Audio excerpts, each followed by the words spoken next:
பச்சை காளி அல்லது பணத்தை காத்த பயங்கர பேய். எழுதியவர் வடுவூர் கே. துரைசாமி ஐயங்கார். அத்தியாயம் 2. அன்பிற்கும் உண்டோ அடைக்கும் தாழ்.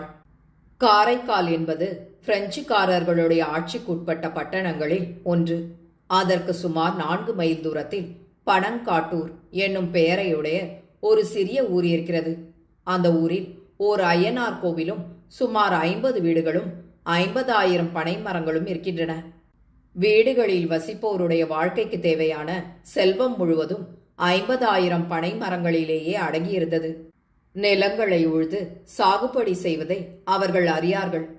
பனை மரங்களிலிருந்து கள், பதநீர், பனை வெல்லம், பனங்கற்கண்டு, நொங்கு, பனம்பழம், பனை மட்டை, பனை நார், பனை தூளங்கள் ஆகிய பொருள்களை சேகரித்து அருகில் உள்ள பெரிய ஊர்களில் கொண்டு போய் விற்று அதனால் பொருள் திரட்டி தங்களுக்கு தேவையான நெல் முதலிய சகலமான சாமான்களையும் இதர இடங்களிலிருந்து பெற்று ஜீவனம் நடத்தி வந்தனர். அந்த 50 வீடுகளில் 5 வீடுகள் ஓட்டு வீடுகள். மற்றவை பனை மட்டையால் வேயப்பெற்ற கூரை வீடுகள். அந்த 5 வீடுகளில் இருந்தோருக்கே அவ்வூரில் இருந்த பனை மரங்களில் பெரும்பாலும் சொந்தமானவையாதலால் அவர்கள் கொழுத்த பணக்காரர்கள் என்று கருதப்பட்டனர். மற்றவர்கள் ஏழைகள். 5 வீட்டுக்காரர்களும் ஏராளமான மாடுகளையும் ஆடுகளையும் வைத்து வளர்த்தனர். அவர்களுக்கு தேவையான பால், தயிர், நெய் முதலியவற்றை மாடுகள் உதவின. அவர்களுக்கு ஒவ்வொரு நாளும் அத்தியாவசியமாயிருந்த மாமிச உணவை தரும் பொறுப்பை அவருடைய ஆட்டு மந்தைகள் வகித்தன. அவருடைய ஆடு மாடுகள் எல்லாம் பகல் வேளைகளில் அவருடைய பனை தோப்புகளின் அடியில் இருந்த புல்தரைகளில் மேய்ந்தன. அவைகளை மேய்த்தவர்கள் சுமார் 18 வயதிற்குட்பட்ட பையன்களும் 14 வயதிற்குட்பட்ட சிறுமிகளுமே ஆவர். மேற்படி பனந்தோப்புகளின் நடுவில் இருந்த ஒரு குளம் எல்லோருக்கும் பொதுவானதாகையால் வெயில் வேளைகளில் மாட்டுக்கார பையன்களும் சிறுமிகளும் தங்கள் தங்கள் கால்நடைகளை ஓட்டிக் கொணர்ந்து அந்த குளத்தில் தண்ணீர் குடிக்க செய்து ஆலமர நிழல்களில் தேக்கிவிட்டு தம் தம் தோளின் மேல் கட்டி போட்டுக் கொண்டிருக்கும் தமது ஆகாரத்தை எடுத்து வைத்துக்கொண்டு உண்டுவிட்டு வெயில் சற்று தணிந்தவுடன் மறுபடி மேய்ச்சல் தரைக்கு கால்நடைகளை ஓட்டிக்கொண்டு போவது வழக்கம். அவ்வாறு வருவோர் சுமார் 6-7 பேர்களே ஆதலாலும் அவரவர் தம் தம் வயிற்று பசி கணக்கின்படி வெவ்வேறு நேரத்தில் வந்தனர் ஆதலாலும் எல்லோரும் ஒரே காலத்தில் கூடி சந்திப்பது பெரும்பாலும் வழக்கமில்லை. ஆனால் அந்த ஊர் மிக சிறியதாகையால் அவ்விடத்தில் ஒருவரோடு ஒருவர் பழகி நட்பினராயிருந்தவர்கள் முன் ஏற்பாட்டின்படி ஒரு குறித்த மணி நேரத்தில் வந்து ஆடு மாடுகளுக்கு தண்ணீர் காட்டி அவைகளை நிழலில் நிறுத்திவிட்டு ஆலமர நிழலில் உட்கார்ந்து சந்தோஷமாக பொழுதை போக்குவதும் இருவரும் கொணர்ந்துள்ள ஆகாரங்களை ஒருவருக்கொருவர் கொடுத்து கொள்வதும் வெற்றிலை பாக்கு புகையிலை உபசாரம் நடத்தி கொள்வதுமாயிருந்துவிட்டு பிரிந்து போவது வழக்கம். அவ்வாறு நட்பினராயிருந்தவர்களில் இருவரை நாம் இங்கு குறிப்பிட வேண்டும். முருகன் எனப்படும் பையனுக்கு சுமார் 17 வயது இருக்கலாம். அவன் அழகான தோற்றம் உடையவன். கள்ளம் கபடமற்ற குழந்தையின் சுபாவம் உடையவன். தன்னோடு பழகுகிறவர்களிடம் அன்பாக நடந்து அவர்களுடைய பிரியத்தை மிக சுலபத்தில் கவர்ந்து கொள்ளக்கூடியவன். அவன் தனக்கு தூர பந்து என்று சொல்லிக் கொண்ட ஒருவர் வீட்டில் அவனுடைய குழந்தை பருவத்திலிருந்து அனாதையாய் வளர்ந்தவன். அவர்கள் தங்களுடைய கால்நடைகளை மேய்க்கும் உத்தியோகத்தில் அவனை நியமித்திருந்தனர். தனது தாய், தகப்பன் முதலியோர் யாவர் என்பதையோ தனது சொந்த ஊர் எது என்பதையோ அவன் அறிய மாட்டான். அவர்கள் தயவாக இட்ட சாப்பாட்டை உண்டு அவன் அந்த உத்தியோகத்தை செய்து வந்தான். அவனுடைய வசத்தில் சுமார் 20 மாடுகளும் 50 ஆடுகளும் இருந்தன. அவனுடன் நட்பாயிருந்தது ஓர் இளம் பெண். அவளுக்கு வயது சுமார் 14 இருக்கலாம். அவள் தாட்டியான சரீரமும் சுறுசுறுப்பான சுபாவமும் பிரியமாயிருப்போரிடம் தானும் பிரியமாய் நடந்து கொள்ளும் இளகிய மனதும் உடையவள். அவள் தனது 10வது வயதிலிருந்து தங்கள் வீட்டு கால்நடைகளை மேய்த்து கொண்டு போய் பழகி இருந்தவள் ஆதலால் அவள் புஷ்பவதியாக தக்க நிலைமையை அடைந்திருந்த பிராயத்திலும் அவளுடைய பெற்றோர் தைரியமாக அவளை அந்த வேலைக்கு அனுப்பி வந்தனர். அந்த பெண் வசீகரமான அங்கங்கள் உடையவளாயிருந்தாள். ஆனாலும் ஒரு ஆண் பிள்ளையைப் போல அவள் ஓடி பாய்ந்து மாடுகளை அதட்டி அடக்கி ஓட்டி சகல காரியங்களையும் நடத்தி வந்தாள். அவளுடைய பெயர் பாஞ்சாலி என்பது. அவளை மற்றவர் பாஞ்சாலம் என்று செல்லமாக அழைத்தனர். அவளும் நமது அனாதை முருகனும் பல வருஷ காலமாய் ஒருவரையொருவர் சந்தித்து ஒருவரோடு ஒருவர் பேசி பழகி கொண்டிருந்தனர். ஆதலால் இருவரும் பரஸ்பரம் ஏற்பட்ட ஆழ்ந்த பிரியத்தினால் கட்டுப்பட்டு அந்யோன்யமான நட்பினராகிவிட்டனர். இருவரும் பகல் வேளையில் 1 மணி கணக்கின்படி குளத்திற்கு வருவர். இருவரும் ஒரே காலத்தில் உண்டு உல்லாசமாய் சிரித்து விளையாடி சந்தோஷமாய் 2 மணிக்காலம் இருந்துவிட்டு பிரிந்து போவர். பாஞ்சாலி அவளுடைய பெற்றோருக்கு ஒரே மகளாதலால் அவளை அவர்கள் மிக அருமையாக போற்றி வளர்த்தனர். அவளுக்கு பகல் வேளைக்கு மாதுரியமான போஜனம் வந்திருக்கும். முருகன் அனாதையாதலால் அவனுடைய தூர பந்துக்களான இரக்கமற்ற கொடியவர்கள் புளித்து போன கூழையும் 2 வெங்காயத்தையும் அவனுக்கு கொடுத்து அனுப்பியிருப்பர். ஆரம்பத்தில் அவன் மிக பாடுபட்டு அதை உண்டு வந்தானானாலும் பாஞ்சாலியின் நட்பு முற்ற அவள் அவனுடைய நிலைமையை கண்டு இரக்கம் கொண்டு தனது வீட்டிலிருந்து இருவருக்கு காணத்தக்க மாதுரியமான ஆகாரத்தை எடுத்து வந்து அவனுக்கு கொடுத்து தானும் உண்பாள். அவனுடைய புளித்த கூழை மாடுகள் தின்னும்படி அவைகளுக்கு முன் அவன் போட்டு விடுவான். இருவரும் நடுப்பகலில் சந்தித்த வேளை தவிர மற்ற பொழுதெல்லாம் ஆடு மாடுகளை கவனித்துக் கொண்டிருந்தனர். ஆனாலும் ஒருவருடைய நினைவும் ஆசையும் மற்றவர் மீதே சென்று லயித்திருக்கும். ஒவ்வொரு நாளும் பகல் வேளை எப்பொழுது வரும் என்றும் தாம் ஒருவரையொருவர் எப்போது சந்திப்போம் என்றும் அதே தியானமாய் செய்தபடி தமது வேலைகளை முடித்து பொழுதை போக்கிக் கொண்டிருப்பர். இருவரும் இளம் பிஞ்சு பருவத்திலிருந்தே ஒருவரோடு ஒருவர் அன்பின் பாசத்தினால் கட்டுப்பட்டு ஈர் உடலும் ஓர் உயிருமாயிருந்து வந்தனர். ஆதலால் அவர்களது பிரியம் கேவலம் சிற்றின்ப சுகத்தை நாடிய காமமாயிராமல் நிஷ்காமியமும் பரிசுத்தமுமான வாத்சல்யமுமாயிருந்தது. அண்ணன் தங்கை இடத்திலும் தங்கை அண்ணன் இடத்திலும் பிரியம் எப்படி வைப்பார்களோ அதுபோல் அவர்களுடைய பிரியம் இருந்ததானாலும் ஒரு பெரிய இரும்பு குண்டை தன் வசம் இழுத்து கொள்ளும் அபார சக்தி வாய்ந்த காந்தத்தின் வல்லமை எவ்வளவு இருக்குமோ அவ்வளவு வல்லமையும் கவர்ச்சியும் அவர்களது பரஸ்பர அன்பில் அமைந்திருந்தது.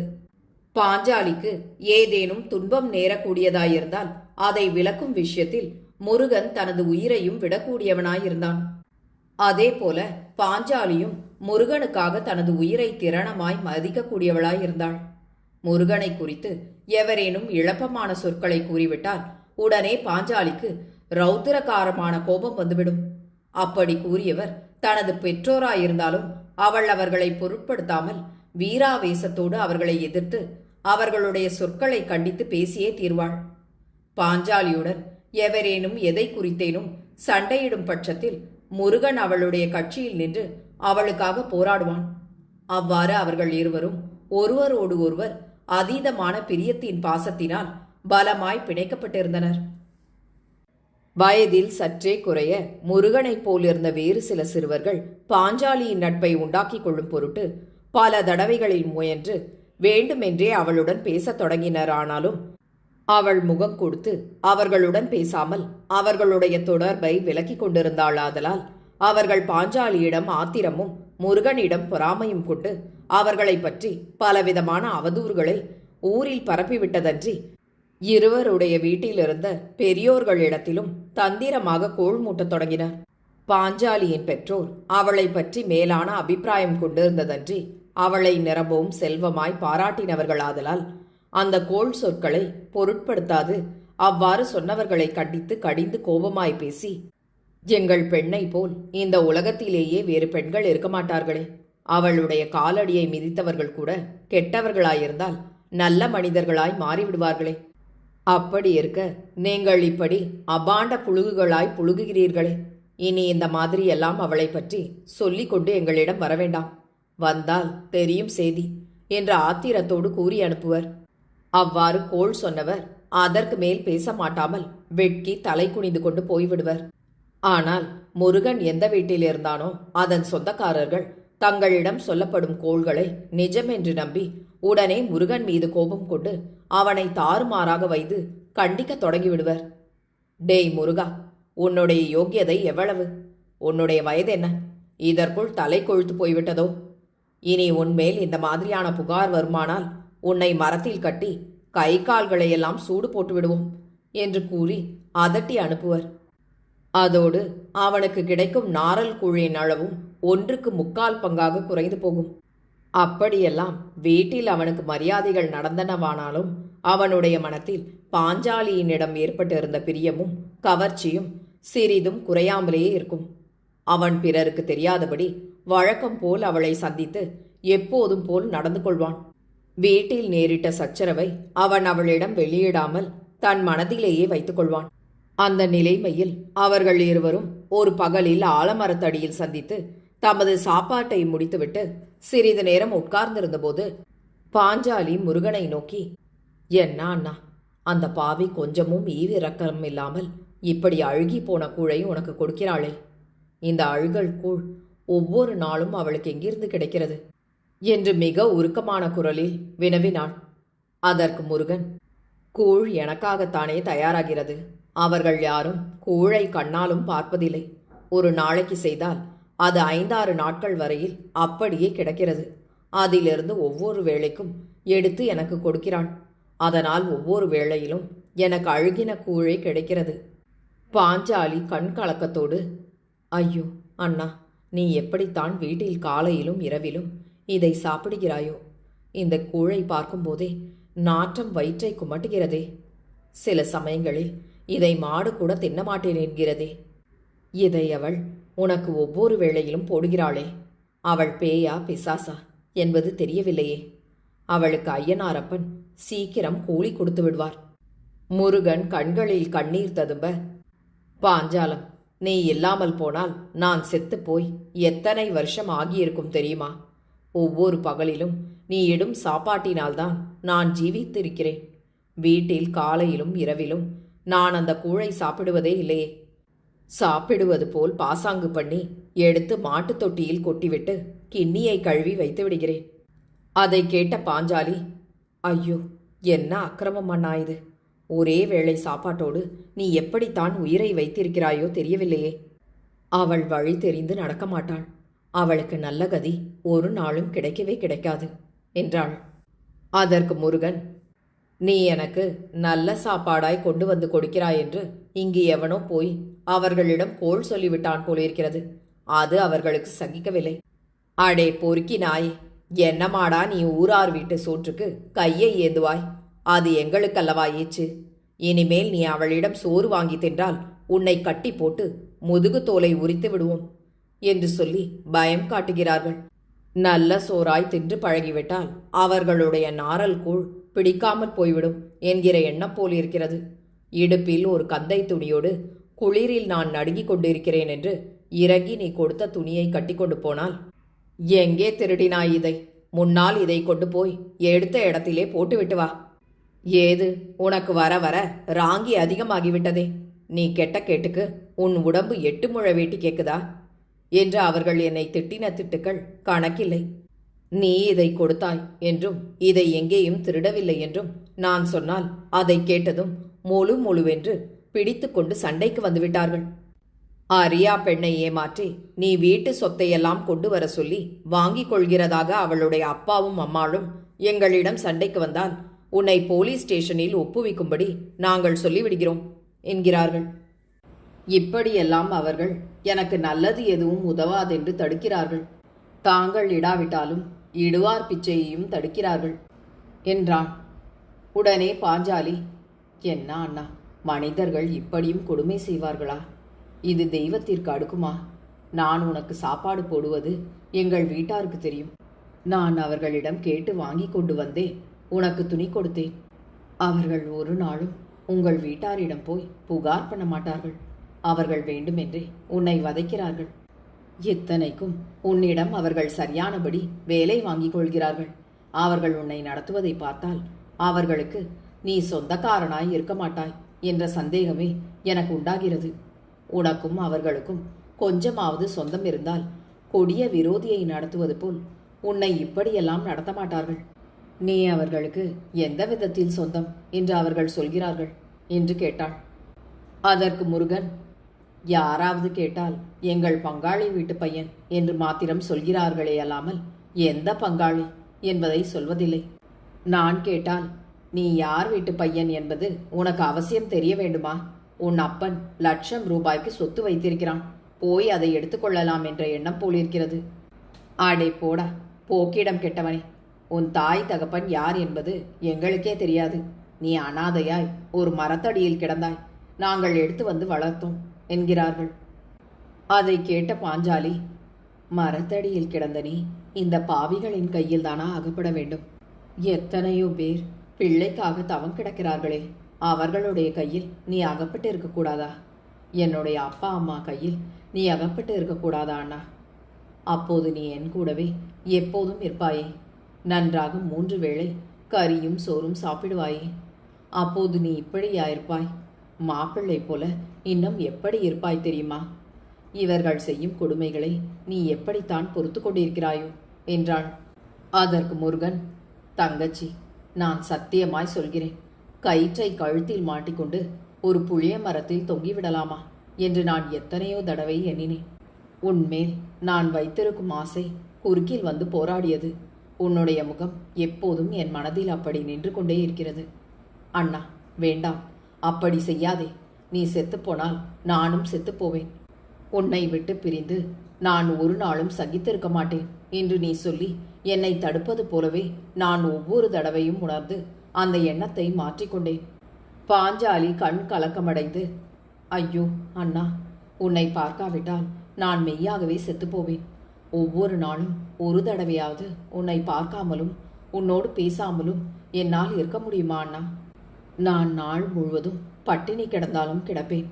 உன்னை பார்க்காமல் மாத்திரம் ஒரு நாள் கூட என்னால் சகித்திருக்க முடியுமா அண்ணா? வீட்டின் கொடுமைகளை பொறுக்க மாட்டாமல் நீ இறந்து போவதானால் எனக்கு சொல்லாமல் அதை செய்யாதே அண்ணா. நாம் இருவரும் சேர்ந்து உயிரை விட்டு விடுவோம்.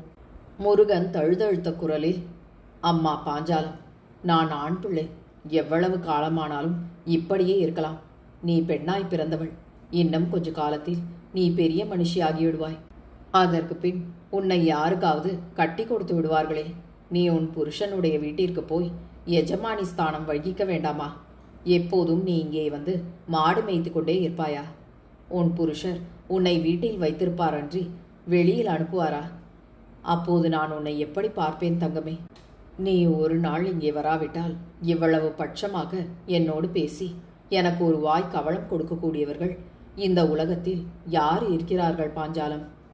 பாஞ்சாலி தேம்பி தேம்பி அழுது, அண்ணா, நான் ஒரு நாளும் கல்யாணம் செய்து கொள்ளப் போவதில்லை. எனக்கு புருஷனே வேண்டியதில்லை. உன்மேல் ஆசை வைத்த நான் என் தாய் தகப்பன்மார் மேல் கூட இவ்வளவு ஆசை வைக்கவில்லை. முன்பின் தெரியாத எவனோ ஒரு அந்நியன் மேலா நான் இனி பிரியம் கொள்ளப் போகிறேன். என்னை பற்றி நீ கவலைப்படாதே அண்ணா. நான் இங்கே வருவதற்காக எப்போதும் ஆடு மாடுகளை மேய்த்து கொண்டேதான் இருக்கப் போகிறேன். ஒவ்வொரு நாளும் உனக்கு நான் சாப்பாடு கொண்டு வந்து கொடுத்து கொண்டேதான் இருப்பேன் என்றாள். அவ்வாறு அவர்கள் இருவரும் மெய் மறந்து சம்பாஷித்து தங்கள் பிரியத்தை பரஸ்பரம் வெளியிட்டுக் கொண்டிருந்த சமயத்தில் வேறு சிலர் தங்கள் மந்தைகளோடு வந்து சேர்ந்தனராதலால் முருகனும் பாஞ்சாலியும் தங்கள் சம்பாஷணையை அவ்வளவோடு நிறுத்திவிட்டு தம் தம் ஆடு மாடுகளை ஓட்டிக்கொண்டு பிரிந்து போயினர். அதற்கு பிறகு சுமார் 15 தினங்கள் கழிந்தன. அவர்களுடைய அன்றாட சந்திப்பும் இன்பகரமான சாப்பாடும் உருக்கமான சம்பாஷணையும் வழக்கம் போல் நடந்து கொண்டே வந்தன. 16ஆம் நாள் மாலையில் பாஞ்சாலி தனது வீட்டிற்கு திரும்பி வந்தபோது வெளியூரிலிருந்து சில விருந்தாளிகள் தங்களுடைய வீட்டிற்கு வந்திருந்ததாக அவள் தெரிந்து கொண்டாள். பாஞ்சாலியின் தந்தையும் பெரிய மனிதர்களாயிருந்த 2 விருந்தாளிகளும் வீட்டு திண்ணையில் உட்கார்ந்து பேசிக் கொண்டிருந்தனர். வீட்டின் பின்புறத்தில் இருந்த மாட்டுப்பட்டியில் கால்நடைகளை அடைத்துவிட்டு பாஞ்சாலி பின்புற வாசலின் வழியாக வீட்டிற்குள் வந்தாள். அவளது வருகையை மிக ஆவலோடு எதிர்பார்த்திருந்த அவளுடைய தாய் பரபரப்போடு அவளை அழைத்து அவளுக்கு உயர்வான புடவை, நகைகள் முதலியவற்றை அணிவித்து தலைப்பின்னி புஷ்பம் சூட்டிவிட்டாள். அப்போது பாஞ்சாலி எதற்காக தனக்கு அவ்வாறு அலங்காரம் நடக்கிறது என்று கேட்க, பொறையாறு என்னும் ஊரிலிருந்து சில விருந்தாளிகள் வந்திருக்கின்றனர் என்றும் அவர்கள் கொஞ்ச நேரத்தில் வீட்டினுள் வருவார்கள் என்றும் பாஞ்சாலி அவர்களுக்கு கால் கும்பிட வேண்டும் என்றும் அவளது தாய் கூறினாள். அதை கேட்ட பாஞ்சாலி அவள் கருத்தை யூகித்து அறிந்து கொள்ளாமல் அது சாதாரணமாக தான் விருந்தாளிகளுக்கு செய்ய வேண்டிய மரியாதையாய் இருக்கலாம் என்று தனக்குள் எண்ணிக்கொண்டு அதற்கு இணங்கி இருந்தாள். இரவில் வீட்டு எஜமானர் விருந்தாளிகளை உள்ளே அழைத்து கொண்டு வந்து கூடத்தில் பாயின் மேல் உட்கார வைத்து அவர்கள் ஒரு தாம்பாளத்தை வரவழைத்து தாங்கள் கொணர்ந்திருந்த வெற்றிலை பாக்கு, மஞ்சள், பழம், கற்கண்டு முதலியவற்றை எடுத்து தாம்பாளத்தில் வைத்து அதை எடுத்து பெண்டுகளிடம் கொடுக்கும்படி கூறினார். உடனே வீட்டு எஜமானர் பக்கத்தில் இருந்த சமையல் அறையின் கதவின் மறைவில் நின்ற தமது மனைவிக்கு சைகை காட்ட அவள் தனக்கு பின்னால் நின்ற பாஞ்சாலியை பார்த்து, அம்மா பாஞ்சாலம், நீ போய் விருந்தாளிகளுக்கு கால் கும்பிட்டு விட்டு தட்டை எடுத்துக்கொண்டு வா என்றாள். அப்போதும் அதன் கருத்தை அறியாத பாஞ்சாலி நாணி குனிந்து வெளியில் வந்து கூடத்தை அடைந்து விருந்தினருக்கு முன்னால் மண்டியிட்டு கும்பிட்டுவிட்டு தட்டை எடுத்து கொணர்ந்து தனது தாயினிடம் கொடுத்துவிட்டு முன்போல் தாய்க்கு பின்னால் போய் நின்றாள். விருந்தினர் இருவரும் கடை கண்களால் பாஞ்சாலியை நகம் முதல் முகம் வரையில் 2-3 தடவைகள் பார்த்து அவளுடைய லட்சணங்களை ஆராய்ந்து தெரிந்து கொண்டனர். அவர்களுடைய முகம் மட்டற்ற சந்தோஷத்தினால் மலர்ந்து அவர்கள் பெண்ணின் விஷயத்தில் பூர்த்தியாக திருப்தி அடைந்து விட்டனர் என்பதை காட்டியது. அவர்கள் ஒருவருக்கொருவர் மெதுவாக அடியில் வருமாறு பேசிக்கொண்டனர். ஒருவர், இந்த ஊரிலிருந்து வந்து பெண்ணை பற்றி நம்மிடம் சொன்னவர்கள் குறைவாகவே சொல்லியிருக்கிறார்கள் என்று நான் இப்போது நினைக்கிறேன். பெண் தங்க கிளி போல் இருக்கிறது. உங்கள் பிள்ளையாண்டானுக்கு சரியான ஜோடிதான். இனி நீங்கள் எதை பற்றியும் யோசிக்கவே வேண்டியதில்லை. சுப காரியத்தை சீக்கிரம் முடித்துவிட வேண்டும் என்று பெரியோர் சொல்வார்கள். அதுபோல் கூடிய சீக்கிரத்தில் ஒரு முகூர்த்த நாள் பார்த்து விவாகத்தை நடத்திவிடுங்கள். உங்களுடைய பிள்ளையாண்டானைத்தான் இவர்கள் ஏற்கனவே பார்த்திருப்பதாக சொல்லிவிட்டார்கள். இனி இருதரத்தாருக்கும் ஆட்சேபனைக்கு இடமில்லை என்றார். மற்றவர் சந்தோஷ முகமலர்ச்சியோடு, பெண்ணை பார்த்தவுடன் இந்த மகாலட்சுமியை நம் வீட்டிற்கு சீக்கிரம் அழைத்து கொள்ள வேண்டும் என்று நம் மனதில் ஆத்திரம் துடிக்கிறது. பெண்ணை பெற்றவர்களுடைய விருப்பத்தை அனுசரித்தல்லவா நாம் எந்த காரியத்தையும் நடத்த வேண்டும் என்றார். அதற்கு முன்னவர் பாஞ்சாலியின் தந்தையை நோக்கி, பையனுடைய விவாகத்திற்கு போன வருஷத்திலிருந்தே விவாக முஸ்தீப்புகளை எல்லாம் இவர்கள் செய்து வைத்துக் கொண்டு வந்திருக்கிறார்கள். இவர்கள் இனி செய்ய வேண்டியது எதுவும் இல்லை. ஒரு முகூர்த்த நாள் பார்த்து விவாகத்தை நடத்த வேண்டியதை தவிர வேறொன்றும் இல்லை. அதற்கு பெண்ணின் தந்தை, பெண்ணை கட்டிக்கொள்ளப் போகிறவரும் அவருடைய தாயார் முதலியவர்களும் பெண்ணை பார்க்க ஆசைப்பட மாட்டார்களா? அவர்களும் பார்த்து சரி என்றால் காரியம் முடிந்த மாதிரிதான். உடனே முகூர்த்த நாள் குறிப்பிடுவதே அடுத்த காரியம். உடனே பிள்ளையின் தந்தை, நான் பார்த்து சரி என்றால் அவர்களுக்கும் அது சம்மதமானதே. என் அபிப்பிராயத்திற்கு மாறான எண்ணத்தை அவர்கள் ஒரு நாளும் கொள்ள மாட்டார்கள் என்றார். அதற்கு பெண்ணின் தந்தை, சரி, அப்படியானால் உங்கள் பிரியப்படியே இனி நாங்கள் நடந்து கொள்கிறோம். நீங்கள் ஊருக்கு போய் புரோகிதரை கொண்டு லக்ன பத்திரிகை தயாரித்து அனுப்புங்கள் என்றார். அதை விருந்தாளிகள் முழு மனதோடு ஆமோதித்தனர். பிறகு விருந்தாளிகளும் பெண்ணின் தந்தையும் ராசாப்பாட்டை முடித்துக்கொள்ள சிறிது நேரத்திற்கெல்லாம் விருந்தாளிகள் இருவரும் விடை பெற்று கொண்டு புறப்பட்டு சென்று விட்டனர். விருந்தாளிகளின் சம்பாஷணை பாஞ்சாலியின் செவிகளில் பட்டதாகையால் அவள் திடுக்கிட்டு திகைத்து ஓய்ந்து அப்படியே நின்றுவிட்டாள். தனக்கு திடீரென்று விவாகம் நிச்சயமாகும் என்று அவள் கனவிலும் நினைத்தவள் அன்று. ஆதலாலும் அவள் தனக்கு விவாகமே தேவையில்லை என்னும் தீர்மானத்துடன் இருந்தவள் ஆதலாலும் தனக்கு விவாகம் நிச்சயமாகிவிட்டதென்னும் விஷயம் அவளுடைய மனத்தில் அபரிமிதமான மகிழ்ச்சியை உண்டாக்குவதற்கு மாறாக பயங்கரமான இடி போல் அவளுடைய மனத்தில் தாக்கியது. அவள் அதற்கு மேல் தன் தாயுடன் பேசாமல் சித்த பிரம்மை கொண்டவள் போல் மறைவான ஒரு இடத்தில் உட்கார்ந்து கொண்டாள். விருந்தாளிகளின் சாப்பாடு முடிந்த பின் பாஞ்சாலியை அவளுடைய தாய் சாப்பாட்டிற்கு அழைக்க அவள் தனக்கு பசி இல்லை, ஆகையால் சாப்பாடு தேவையில்லை என்று கூறிவிட்டு அப்படியே தரையில் படுத்துக்கொண்டவள் தனது மனக்கலவரத்தையும் வேதனையையும் தாங்க மாட்டாமல் அப்படியே தூக்கத்தில் ஆழ்ந்துவிட்டாள். தாயும் தந்தையும் அவளை எழுப்புவதற்கு முயன்றது பலியாமல் போகவே அவ்விடத்திலேயே அவளுடைய படுக்கையை விரித்து அதில் அவளை நகர்த்திவிட்டனர். மறுநாள் காலையில் விழித்தெழுந்த பாஞ்சாலி சோர்வாகவும் ஏக்கமாகவும் காணப்பட்டாள். தான் எப்படியாகிலும் முயன்று அந்த விவாகம் நடவாதபடி செய்துவிட வேண்டும் என்ற தீர்மானத்துடன் அவள் தனது காலை கடமைகளை முடித்துக்கொண்டு வழக்கப்படி ஆடு மாடுகளை மேய்ப்பதற்கு ஆயத்தமானாள்.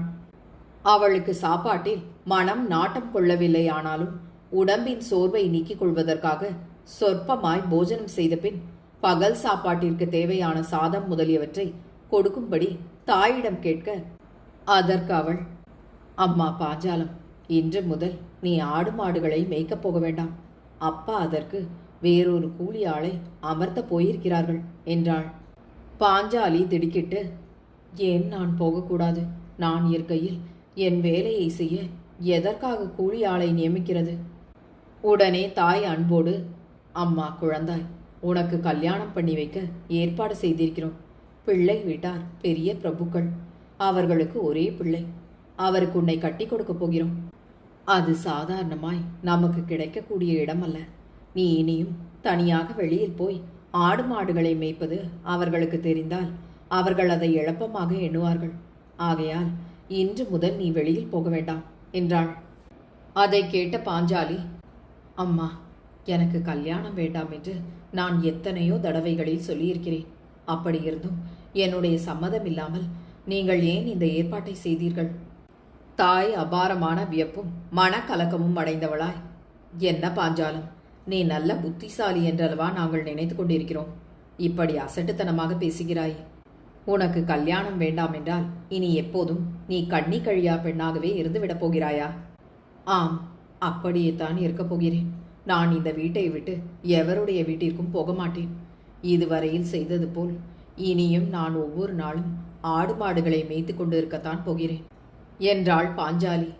தாய் முன்னிலும் அதிகரித்த மனசஞ்சலமடைந்தவளாய், என்ன கண்ணு, உன் புத்தி சரியான நிலைமையில் இல்லையா? நீ இன்றோ நாளைக்கோ மனுஷி ஆகக்கூடிய நிலைமையில் இருக்கிறாய். இதுவரையில் அறியா பெண் என்று உன்னை வெளியில் அனுப்பினோம். பருவகாலம் அடைந்த பின் எந்த பெண்ணாவது வீட்டை விட்டு வெளியில் போவதை நீ பார்த்திருக்கிறாயா? நீ எப்போதும் ஆடு மேய்க்கிறதாவது நீ பைத்தியம் கொண்டவள் போல் பேசுகிறாயே. மற்ற பெண்கள் போனாலும் சரி, போகாவிட்டாலும் சரி, நான் போய்த்தான் தீருவேன். நான் போகாவிட்டால் நாள் முழுவதும் பட்னி கிடக்கும் முருக அண்ணனுக்கு யாரம்மா சாப்பாடு போடுவார்கள்? சேர்ந்தாற்போல் நான் 2 நாளைக்கு போகாவிட்டால் அவர் பட்டினி கிடந்து இறந்து போய்விடுவாரே. அதற்கு மேல் நான் உயிரோடு இருப்பேனா என்றாள் பாஞ்சாலி. தாய் மிகுந்த சஞ்சலம் அடைந்தவளாய், அட முட்டாளே, நீ பேசுவது சுத்த அசட்டு பேச்சாயிருக்கிறதே. அந்த முருகன் உனக்கு அண்ணனாவது. அவன் எவனோ அனாதை பையன். அவனுக்கும் உனக்கும் என்ன பிணை? இதுவரையில் நீ குழந்தையாயிருந்தாய். அவனோடு பழகினாய். அவனுடைய பரிதாப நிலைமையை கண்டு இறங்கி அவனுக்கு சாப்பாடு கொடுத்து உதவி செய்தாய். இனி உன் ஆயுள் காலம் முடிய நீ அவனுக்கு சாப்பாடு போடுகிறதாவது? அவனுக்கு அவனுடைய வீட்டார் சரியானபடி சாப்பாடு போடாவிட்டால் அவன் அவர்களை விட்டு வேறு எங்கேயாவது போய் கூலி வேலை செய்தால் அவனுக்கு ஒழுங்கான ஜீவனம் நடக்கிறது. நீ பெண் பிள்ளை. நீ புஷ்பவதியானால் வீட்டில் இருக்க வேண்டியவள். கூடிய விரைவில் நீ ஒரு புருஷருக்கு சம்சாரமாய் குடும்ப சுகங்களை அனுபவிக்க வேண்டியவள். ஏராளமான சொத்து சுதந்திரங்களுடன் நீ ஒரு வீட்டின் எஜமானியாய் இருக்க வேண்டியவள். அதையெல்லாம் நீ நினைக்காமல் எப்போதும் இப்போது இருப்பது போல் சிறு குழந்தையாகவே இருப்பாய் என்று நினைக்கிறாயா? அம்மா, நீ எவ்வளவுதான் சொன்னாலும் முருக அண்ணன் மேல் நான் வைத்திருக்கும் பிரியத்தை என்னால் மறக்க முடியாது. அவருக்கு நான் ஒவ்வொரு நாளும் சாப்பாடு கொடுக்காமல் இருக்க முடியாது. இதை நீங்கள் தடுக்க வேண்டாம் என்றாள் பாஞ்சாலி. நீ எப்படியும் ஒரு புருஷருக்கு வாழ்க்கைப்பட்டுத்தானே தீர வேண்டும். அந்த புருஷர் உன்னை உன் பிரியப்படி நடந்து கொள்ள விடுவாரா? உன் ஆயுள் காலம் முழுவதும் நீ அந்த முருகனோடு சிநேகமாயிருக்கும்படி அவர் உன்னை விடுவாரா? இதெல்லாம் பலியாத எண்ணங்கள். வேண்டாம், விட்டுவிடம்மா. நீ அந்த முருகனிடம் வைத்திருக்கும் பிரியத்தை கருதி அவனுக்கு நாங்கள் ஒவ்வொரு நாளும் பகலில் ஒருவேளை சாப்பாடு அனுப்பிவிடுகிறோம் என்று கூறினாள் தாய். அப்படியானால் நான் இனி முருக அண்ணனை நேரில் பார்க்கக்கூடாது என்கிறாயா என்று கேட்டாள் பாஞ்சாலி. அவனுடைய பரிதாபகரமான நிலைமையை கண்டு இறங்கி நாம் அவனுக்கு சாப்பாடு போடலாம். அந்த உதவிக்கு மேல் அதிகமாய் அவன் உன்னிடம் வேறு எதை எதிர்பார்க்க முடியும்? நீ உன் ஆயுள் காலம் முடிய அவனோடு பிரியமாய் பழகிக்கொண்டே இருக்க வேண்டும் என்று அவனாவது நீயாவது எதிர்பார்த்தால் நீயும் அவனும் விவாகம் செய்து கொண்டால்தான் அந்த எண்ணம் பலிக்கும். மற்றபடி அது பலிக்காது. அதற்கு பாஞ்சாலி, கல்யாணம் செய்து கொள்ளாமல் நாங்கள் இப்போது பழகி பேசுவது போல் எப்போதும் ஏன் நடந்து கொள்ள முடியாதம்மா? ஏன் முடியாது என்பதை நான் இப்போது சொன்னால் அது உனக்கு விளங்காது. அது போக போக தானே விளங்கும். பெரிய மனுஷி ஆன பின் அவனோடு பழகினால் ஊரார் தூஷித்து உனக்கு விபச்சாரி பட்டம் கட்டுவார்கள் என்றாள் தாய். நீ சொல்வது எதுவும் எனக்கு விளங்கவில்லை. இதுவரையில் போய் வந்தது போல் நான் இன்றும் போய் வரத்தான் வேண்டும்.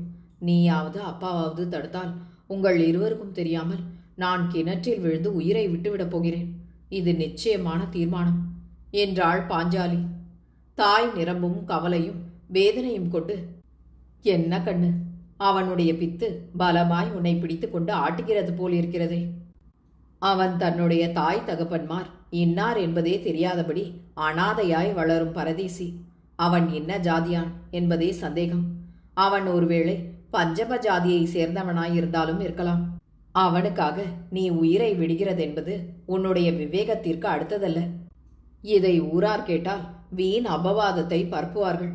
அது இந்த பொறையாற்று மனிதர்களுக்கு எட்டுமானால் அவர்கள் நம்முடைய சம்பந்தம் தேவையில்லை என்று சொல்லிவிடுவார்கள். ஆகையால் நீ இந்த மாதிரியெல்லாம் குழந்தை போல் பிடிவாதம் பிடிப்பதை விட்டுவிடு. நாங்கள் உன்னை இன்னும் 2 தினங்கள் வரையில் வழக்கம் போல் அனுப்புகிறோம். நீ போய் அவனுக்கு இந்த சங்கதியை எல்லாம் சொல்லி, இனிமேல் நீ வர முடியாதென்றும் வழக்கப்படி அவனுக்கு நம் வீட்டிலிருந்து பகல் வேளை சாப்பாடு வரும் என்றும் சொல்லிவிட்டு வந்துவிடு. நீ இப்போது பயமுறுத்தியது போல கிணற்றில் குளத்தில் விழுந்துவிட வேண்டும் என்னும் எண்ணத்தை விட்டுவிடு. இந்த கல்யாணத்தை வேண்டுமானால் நாங்கள் இன்னும் 1 மாத காலம் ஒத்திவைக்க சொல்லி அவர்களுக்கு கடிதம் எழுதுகிறோம் என்றாள் தாய். அதுவரையில் பொறுமையோடு நின்று தாய் கூறியதை கேட்டுக்கொண்டிருந்த பாஞ்சாலி அவ்வளவோடு சரையில் என்று புறப்பட்டு வழக்கம் போல ஆகாரம் எடுத்துக்கொண்டு ஆடு மாடுகளை ஓட்டிக்கொண்டு புறப்பட்டாள். அப்போது அவளுடைய தாயின் மனதில் ஒரு விதமான திகில் தோன்றலாயிற்று.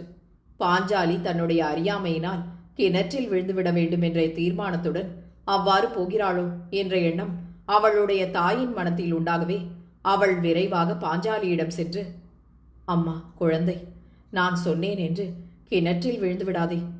உன்னுடைய பிரியப்படியே நீ முருக அண்ணாவிடம் எப்போதும் போல் இனியும் போய் வந்து கொண்டிருக்கலாம். அதை பற்றி நீ கவலைப்படாதே என்று தந்திரமாக மொழிந்தாள். பாஞ்சாலி தனது தாய் உண்மையாகவே பேசுகிறாள் என்று நம்பினாள். ஆதலால் அவளுடைய இயற்கையான ஊக்கமும் உற்சாக முகமலர்ச்சியும் திரும்பலாயின. தான் கிணற்றில் விழமாட்டேன் என்று அவள் தனது தாய்க்கு உறுதிமொழி கூறிவிட்டு சென்றாள். அவ்வாறு அவள் சென்றாளானாலும் அவளுடைய மனத்தில் அந்த சம்பவத்தை பற்றிய நினைவு அடிக்கடி வந்து கொண்டே இருந்ததாகையால் அவள் தனது கவனத்தை அதில் செலுத்தியபடி கால்நடைகளை மேய்த்து கொண்டிருந்து வழக்கப்படி பகலில் குளத்தங்கரைக்கு வந்து சேர்ந்தாள். இயற்கையில் பூரண சந்திரன் போல் இருந்த அவளுடைய முகத்தில் ஒரு விதமான மேகப்படலம் அடிக்கடி வந்து வந்து மறைத்தது நன்றாக தெரிந்தது. அதுவன்றி அவளுடைய இயற்கையான உல்லாசமும் உற்சாகமும் அன்று காணப்படவில்லையாதலால் அவள் ஏதோ மனநோய்க்கு இலக்காகி இருக்கிறாள் என்பது நிதர்சனமாக தெரிந்தது. ஆகவே முருகன், என்ன தங்கச்சி, இன்றோன் முகம் வாட்டமாயிருக்கிறதே, உனக்கு உடம்பு சரியா இல்லையா என்றான். அதை கேட்கவே அவள் அறியாமல் அவளுடைய கண்களிலிருந்து கண்ணீர் பொங்கி வெளிப்பட்டது. அவள் தனது சிற்றாடை தலைப்பால் தன் கண்களை துடைத்துக்கொண்டு முதல் நாள் மாலையிலிருந்து அன்று காலையில் தன் வீட்டை விட்டு புறப்பட்டு வந்தது வரையில் நிகழ்ந்த சம்பவங்களை கூறினாள். அதை கேட்கவே முருகனுடைய முகமும் சரேல் என்று வாட்டமடைந்தது. அவன் அதற்கு மறுமொழி கூற மாட்டாதவனாய் ஓய்ந்து தளர்ந்து 2 நிமிஷம் மௌனமாயிருந்த பின் விசனகரமான குரலில் பேசத் தொடங்கினான். நான் அன்றைய தினம் உன்னிடம் சொன்னது போலவே காரியம் நடக்க ஆரம்பமாயிருக்கிறதே. நீ எப்போதும் ஆடு மாடுகளை மேய்த்து கொண்டு இங்கே வந்து கொண்டிருப்பாய் என்று சொன்னது பலிக்கக்கூடிய எண்ணமாய் எனக்கு படவில்லை. எனக்கும் உனக்கும் இடையில் இவ்வளவு ஆசாபாசங்களை உண்டாக்கின தெய்வம் என்னை உன்னுடைய சொந்த அண்ணனாக சிருஷ்டித்திருக்கலாகாதா? அப்போது இவ்விதமான துன்பங்களுக்கு இடமில்லாமல் போகும். நான் அனாதை, அந்நியன் என்ற ஏச்சிற்கும் இடமில்லாமல் போயிருக்கும் என்றான். அண்ணா, நான் உன்னை விட்டு இனி பிரிவேன் என்கிற நினைவை விட்டுவிடு. என் உயிர் இருக்கிற வரையில் உன்னை நாளைக்கு ஒரு நாள் ஒரு தடவையாவது பார்க்காமல் இருக்கவே மாட்டேன். அப்படி இருக்கும்படி என் தாய் தகப்பன்மார் என்னை வற்புறுத்தினால் நான் கிணற்றில் விழுந்து உயிரை விட்டு விடுவது நிச்சயம். ஆகையால் நீ எதை பற்றியும் கவலை கொள்ள வேண்டாம் என்றாள் பாஞ்சாலி. அவ்வாறு பாஞ்சாலி அவனுக்கு தன் மன உறுதியை எடுத்துக் கூற, மேலும் அவர்கள் இருவரும் சுமார் 1 நாழிகை காலம் அங்கிருந்து ஒருவருடைய மனத்தை மற்றவர் திடப்படுத்திவிட்டு பிரிந்து போயினர். அதற்கு பிறகு சில தினங்கள் கழிந்தன. வழக்கப்படி பாஞ்சாலி ஆடு மாடுகளை மேய்த்து கொண்டு வந்து பகலில் முருகனை சந்தித்து அவனுக்கு சாப்பாடு போட்டு அவனுடைய மனத்தின் அதைரியத்தை விலக்கிக் கொண்டிருந்தாள். ஆனால் முருகனுடைய முகம் நாளுக்கு நாள் அதிகரித்த கவலையை காட்டத் தொடங்கியது. அதை நுட்பத்தில் தெரிந்து கொண்ட பாஞ்சாலி, என்ன அண்ணா, உன் முகத்தில் பழைய மாதிரி சிரிப்பே உண்டாக மாட்டேன் என்கிறதே. என் சொல்லில் உனக்கு நம்பிக்கை ஏற்படவில்லையா? உன் மனம் திருப்தி அடையும்படியாக நான் எவ்விதமான உறுதி செய்து கொடுக்க வேண்டுமோ அதை நான் செய்து கொடுக்க தடையில்லை. நீ இந்த மாதிரி கவலையோடு இருப்பதை காண எனக்கு சகிக்கவில்லை அண்ணா என்றாள். என் கவலைக்கு காரணம் வேறு. நான் உன்னுடைய பேச்சில் நம்பிக்கை வையாமல் கவலைப்படுகிறேன் என்று நீ எண்ணுவது சரியல்ல. என் வீட்டாருடைய தொல்லை வர வர அதிகமாகிவிட்டது. அது மனத்தை ஒரு புறத்தில் புண்படுத்தி கொண்டே இருப்பதால் என் முகம் கவலையை காட்டலாம். அது உன்னை பற்றியதல்ல என்பது நிச்சயம் என்றான் முருகன். வீட்டார் எதற்காக தொல்லை கொடுக்கிறார்கள்? உனக்காக அழுகல் கூழ் நஷ்டமாகி விடுகிறதே என்று தொல்லை கொடுக்கிறார்களா? அதை அவர்கள் தயாரிக்க அதை நீ உபயோகிக்காமல் எறிவது அவர்களுக்கு வீண் பிரயாசையையும் செலவையும் தானே உண்டாக்குகிறது. அவர்கள் உனக்காக கூழ் காய்ச்ச வேண்டாம் என்று நீ பட்டினி கிடந்தே அவர்களுடைய வீட்டு வேலைகளை செய்வதாகவும் நீ சொல்லிவிடுகிறது தானே என்றாள் பாஞ்சாலி. என்ன தங்கச்சி, நீ கூட யோசனை செய்யாமல் பேசுகிறாயே. நான் அவர்களுடைய அழுகல் கூழையே தின்றுகொண்டு அவர்களையே புகழாய் நம்பி இருக்க வேண்டும் என்பது அவர்களுடைய நினைவு. அதற்கு எதிரிடையாக நான் அவர்களுடைய தயவை நாடாமல் என் சாப்பாட்டை வேறு இடத்தில் சம்பாதித்துக் கொள்வதாக சொன்னால் அவர்களுக்கு என் மேல் ஆத்திரம் உண்டாக வேறு காரணம் வேண்டியதில்லை. அவர்கள் உடனே என்னை பிடித்து கம்பத்தில் கட்டி சூட்டுக்கோளால் சூடு போட்டு விடுவார்கள். ஓ, அப்படி கூட செய்வார்களா? அவ்வளவு கொடிய பேய்களா அவர்கள்? அப்படியானால் அவர்களுடைய வீட்டு உத்தியோகம் வேண்டாம் என்று சொல்லிவிட்டு எங்களுடைய வீட்டிற்கு வந்துவிட அண்ணா. உனக்கு அவர்களுடைய நாரல் கூழும் வேண்டாம், அவர்களுடைய வீட்டு உத்தியோகமும் வேண்டாம் என்றாள் பாஞ்சாலி. ஐயோ, அப்படி நான் செய்ய அவர்கள் என்னை அவ்வளவு சுலபத்தில் விட்டுவிடுவார்களா? நான் சிறு குழந்தையாயிருந்தது முதல் அவர்கள் என்னை காப்பாற்றி வளர்த்தார்களாம். அதற்கு அவர்களுக்கு சுமார் 1000 ரூபாய் வரையில் செலவு பிடித்திருக்கிறதாம். அதை நான் கொடுக்கிற வரையில் நான் அவர்களுக்கு ஆளாயிருக்க வேண்டுமாம். அதற்கு முன் நான் அவர்களை விட்டு போனால் என்னை பலவந்தமாய் பிடித்து கொண்டு போக அவர்களுக்கு அதிகாரம் இருக்கிறதாம். அதை பற்றியெல்லாம் இப்போது தகராறு ஒன்றுமில்லை. தகராறு வேறு விதமாய் ஆரம்பமாகி இருக்கிறது என்று கூறினான் முருகன். வேறு விதமாய் என்றால் எப்படி அண்ணா? பொறையாற்றில் இருக்கிறவர்கள் தங்கள் பையனுக்கு உன்னை கட்டி கொடுக்கும்படி கேட்டது அவர்களுக்கு எப்படியோ தெரிந்து போயிருக்கிறது.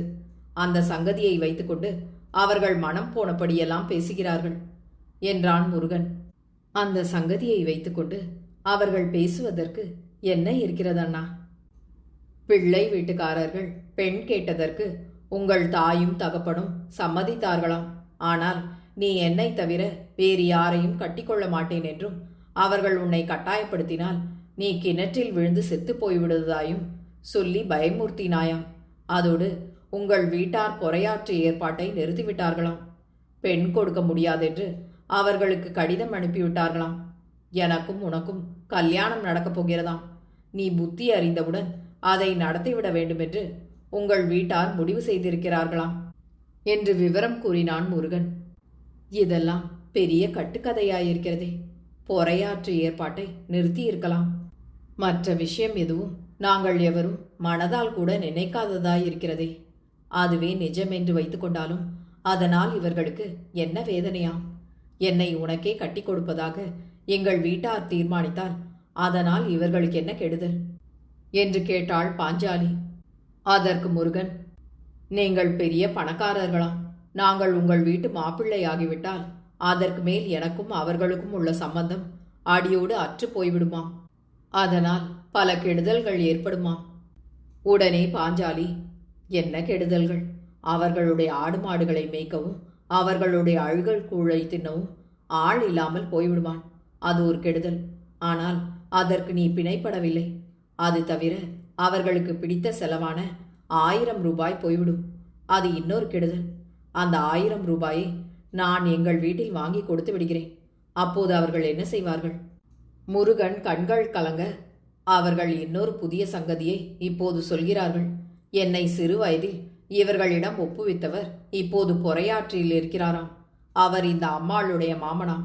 அவருடைய பெயர் அண்ணாமலையாம். அவர் அந்த ஊரில் தரகு வியாபாரம் செய்கிறவராம். அவரிடம் இவர்கள் என்னை அனுப்பிவிடுவார்களாம். உன்னை உன் வீட்டார் வேறு யாருக்காவது கட்டி கொடுத்த பிறகு மறுபடி என்னை அங்கிருந்து வரவழைத்துக் கொள்வார்களாம். இப்படியெல்லாம் அவர்கள் தாறுமாறாய் பேசிக் கொண்டிருக்கிறார்கள். எங்கேயோ ஒரு மரத்தடியிலிருந்து உன்னை எடுத்ததாக முன்னே சொன்னார்களே, அது இப்போது பொய்யாகிவிட்டது போலிருக்கிறதே. யார் வீட்டிலிருந்தோ உன்னை அந்த அண்ணாமலை திருடி இங்கே விட்டு வைத்திருக்கிறாரோ என்னவோ தெரியவில்லையே என்றாள் பாஞ்சாலி. இல்லை, நான் அந்த அண்ணாமலையின் மூத்த தாரத்தின் பிள்ளை என்று சிலர் சொல்ல கேட்டிருக்கிறேன். என் தாயார் இறந்து போன பிறகு அவர் இரண்டாவது தாரம் கட்டிக்கொண்டாராம். அவளுடைய துர்போதனையினால் அவர் என்னை இங்கே அனுப்பிவிட்டதாகவும் சொல்லிக் கொள்கிறார்கள். ஏது உண்மையான சங்கதி என்பது தெரியவில்லை என்றான் முருகன். அதற்கு பாஞ்சாலி, அவர்கள் செய்யும் கலகத்தில் நீ அனாதை என்பதும் இன்ன ஜாதி என்பது தெரியவில்லை என்பதும் பொய்யாகிவிட்டன. இவர்களோடு சம்பந்தப்பட்ட ஒரு கண்ணியமான குடும்பத்தில் நீ பிறந்தவன் என்பதும் தெரிகிறது. இவர்கள் உனக்கு செய்ய முயற்சிக்கும் கெடுதல் நன்மையாகவே இருக்கிறது. என்ன நன்மை? நான் இந்த அம்மாளுடைய சொந்தக்காரருடைய மகன் என்று இவர்கள் ரகசியத்தில் சொல்கிறார்கள். அந்த சொந்தக்காரர் என்னை தேடவில்லையே. நான் அவரிடம் போய் இன்னான் என்று சொன்னால் கூட அவர் அதை மறுப்பாரோ என்னவோ. சொந்த பிள்ளை என்கிற பிரியம் கொஞ்சமும் இல்லாமல் என்னை இங்கேயே விட்டு வைத்து என்னை பார்க்க கூட விரும்பாமல் இருக்கும் மனிதர் ஏதோ முக்கியமான காரணத்தினால்தானே அப்படி நடந்து கொள்கிறார். அவரால் எனக்கு என்ன நன்மை ஏற்பட போகிறது? அது மாத்திரமல்லவே, அவர்கள் இப்போது என்னிடம் என்ன சொல்கிறார்கள் என்றால், நான் இனி உன்னோடு பேசக்கூடாதாம், நீ கொடுக்கும் சாதத்தை சாப்பிடக்கூடாதாம், நீ என்னை கட்டிக்கொள்வதாக சொன்னால் அது முடியாது என்று நான் சொல்ல வேண்டுமாம்.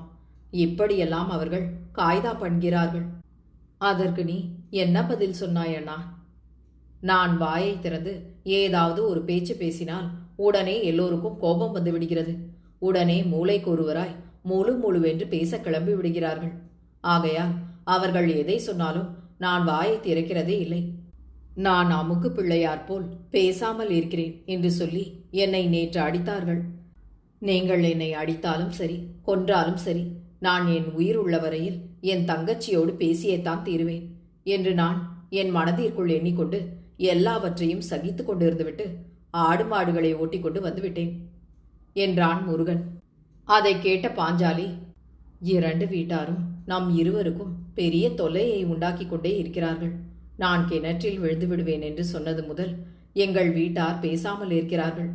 உங்கள் வீட்டாரிடத்திலும் நீ அப்படியே சொல்லிவை. அதற்கு மேல் அவர்கள் உன்னை எப்படி நடத்துகிறார்கள் என்று பார்க்கலாம் என்றாள். அதோடு அவர்கள் இருவரும் ஒருவரையொருவர் விட்டு பிரிந்து தம் தம் மந்தைகளோடு போய்விட்டனர்.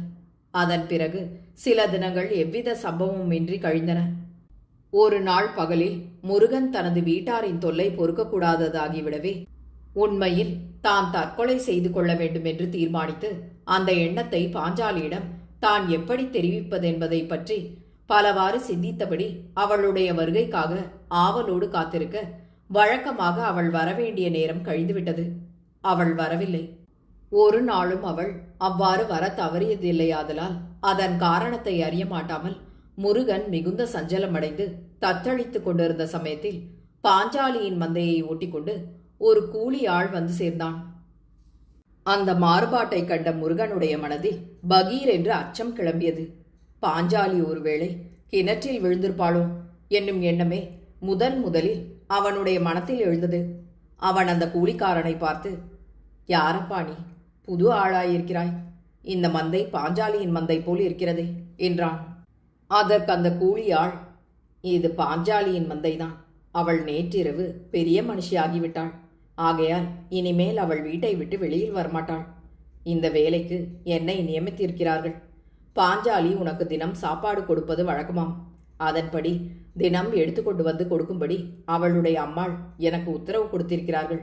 இதோ உன் சாப்பாடு, எடுத்துக்கொள் என்று கூறி ஓர் இலையில் கட்டப்பட்டிருந்த சாப்பாட்டை அவனுக்கு முன்னால் வைத்தான். அதை கேட்ட முருகன், நீ வந்தபோது பாஞ்சாலி உன்னிடம் ஏதாவது சங்கதி சொல்லி அனுப்பினாளா என்றான். உடனே கூலியாள், அவர்கள் பெண்ணை வீட்டிற்குள் வைத்துக்கொண்டு ஊர் பெண்களையும் மேளக்காரர்களையும் வரவழைத்து என்னென்னவோ சடங்குகள் செய்து கொண்டிருக்கிறார்களே, நான் பாஞ்சாலியை பார்க்க என்னை உள்ளே விடுவார்களா என்று கூறிவிட்டு தனது சாப்பாட்டை எடுத்து வைத்துக்கொண்டு தன் வேலையை மிக மும்மரமாய் கவனிக்கத் தொடங்கினான். முருகன் அதற்கு மேல் அந்த ஆளுடன் பேச மனமற்றவனாய் ஓய்ந்து அப்படியே உட்கார்ந்து விட்டான். பாஞ்சாலி புஷ்பவதியானதை பற்றி தான் சந்தோஷம் அடைய வேண்டும் என்பதை அவன் அறியானாதலால் அவளுக்கு அந்த சுபகரமான மாறுபாடு ஏற்பட்டதை தான் ஒரு பெரிய ராஜ்யத்தை இழந்துவிட்டது போலவே அவன் கருதினானாதலால் அவன் அபாரமான விசனமும் ஏக்கமும் அடைந்து மயக்கத்தில் ஆழ்ந்து விட்டவன் போல் அப்படியே திகைத்து ஓய்ந்து அயர்ந்து மரக்கட்டையில் சாய்ந்து விட்டான். சற்று நேரத்திற்கு பிறகு அந்த ஆள் தனது மந்தையை ஓட்டி கொண்டு போனதையும் முருகன் அறியவில்லை. அவனுடைய கண்களிலிருந்து தண்ணீர் ஆராய் பெருகி வழிந்தபடி இருக்க அவன், ஐயோ பாஞ்சாலி, என் ஆருயிரை, உன்னை நான் இனி பார்க்கப் போகிறேனா? இவ்வளவுதானா நான் உன்னோடு பழக கொடுத்து வைத்தது? என்றைக்கு இந்த மாறுபாடு ஏற்படுமோ என்று நான் எதிர்பார்த்து சஞ்சலப்பட்டு கொண்டிருந்தது இன்றைக்கா பலித்தது? ஐயோ, ஒரு நாள் கூட என்னை பார்க்காமல் நீ இருக்க மாட்டாய் என்று அறியாத்தனத்தினால் பிடிவாதமாய் சொன்னாயே. உன் சொல் எதற்காயிற்று? இதுபோல படிப்படியே உன் வாழ்க்கையில் மாறுதல்கள் ஏற்பட்டு கொண்டே போகப் போகின்றன. புதிய நிலைமையில் பழைய ஆசாபாசங்களையெல்லாம் கொஞ்சம் கொஞ்சமாய் குறைந்து காலக்கிரமத்தில் அடியோடு மறந்து போவது நிச்சயம். அப்போதும் நீ பழைய மாதிரி என்னோடு பேசுவாயோ என்பது சந்தேகம்.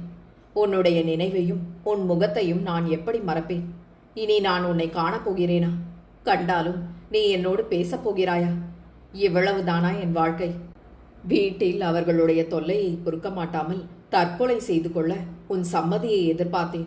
அது உன் மனதை புண்படுத்தும் என்று ஆண்டவன் இந்த வகையில் உன்னை தூர விலக்கிவிட்டார் போலிருக்கிறதே. சரி, எனக்கு இந்த உலகத்தில் இனி யார் இருக்கிறார்கள்? யாருக்காக நான் உயிர் வாழ வேண்டும்?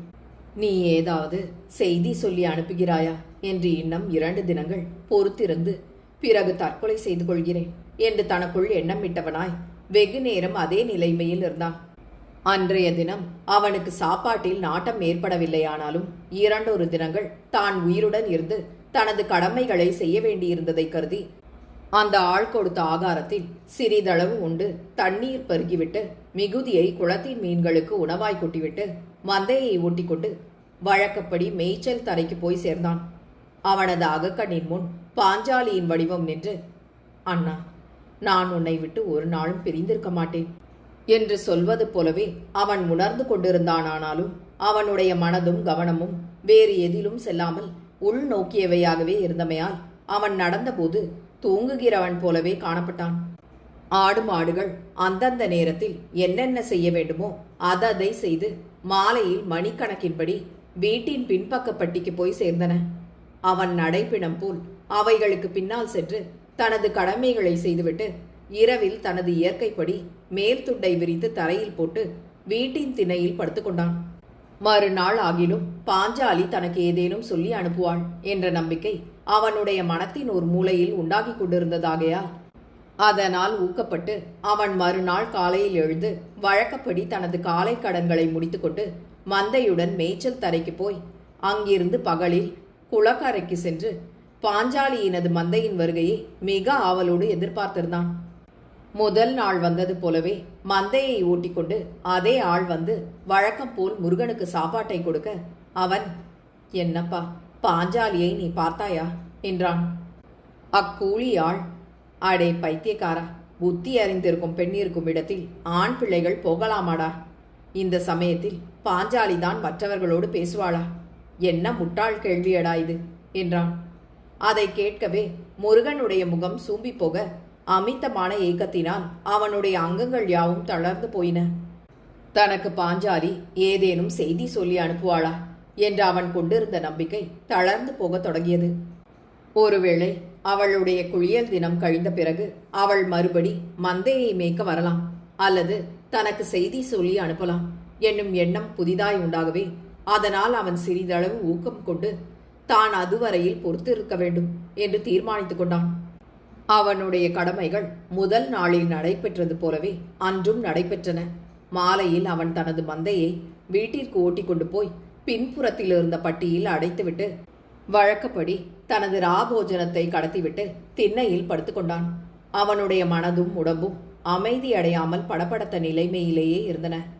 2 தினங்களாய் பாஞ்சாலியை காணாததால் அவனுடைய கண்கள் துடித்து பறந்தன. அவளுடைய சொற்களை கேட்காததால் அவனுடைய செவிகள் பாழடைந்து செவிடாய் போய்விட்டது போல் தோன்றின. தான் எழுந்து பாஞ்சாலியின் வீட்டு வாசலின் வழியாக 2 தடவை போய் பார்த்தால் அவள் ஒருவேளை தனது திருஷ்டியில் படலாம் என்ற எண்ணம் எழுந்து அவனுடைய மனத்தை இடிக்கத் தொடங்கவே அவன் மெல்ல எழுந்து திண்ணையை விட்டு இறங்கி திருடன் போல் வீதியோடு சென்று பாஞ்சாலியின் வீட்டிற்கு எதிரில் இப்புறம் அப்புறம் போய் வந்து உலாவத் தொடங்கினான். வீட்டின் வாசற்கதவு திறந்து வைக்கப்பட்டிருந்தது. ஆனாலும் மனிதர் எவரும் காணப்படவில்லை. எல்லோரும் உட்புறத்தில் இருந்தது தெரிந்தது.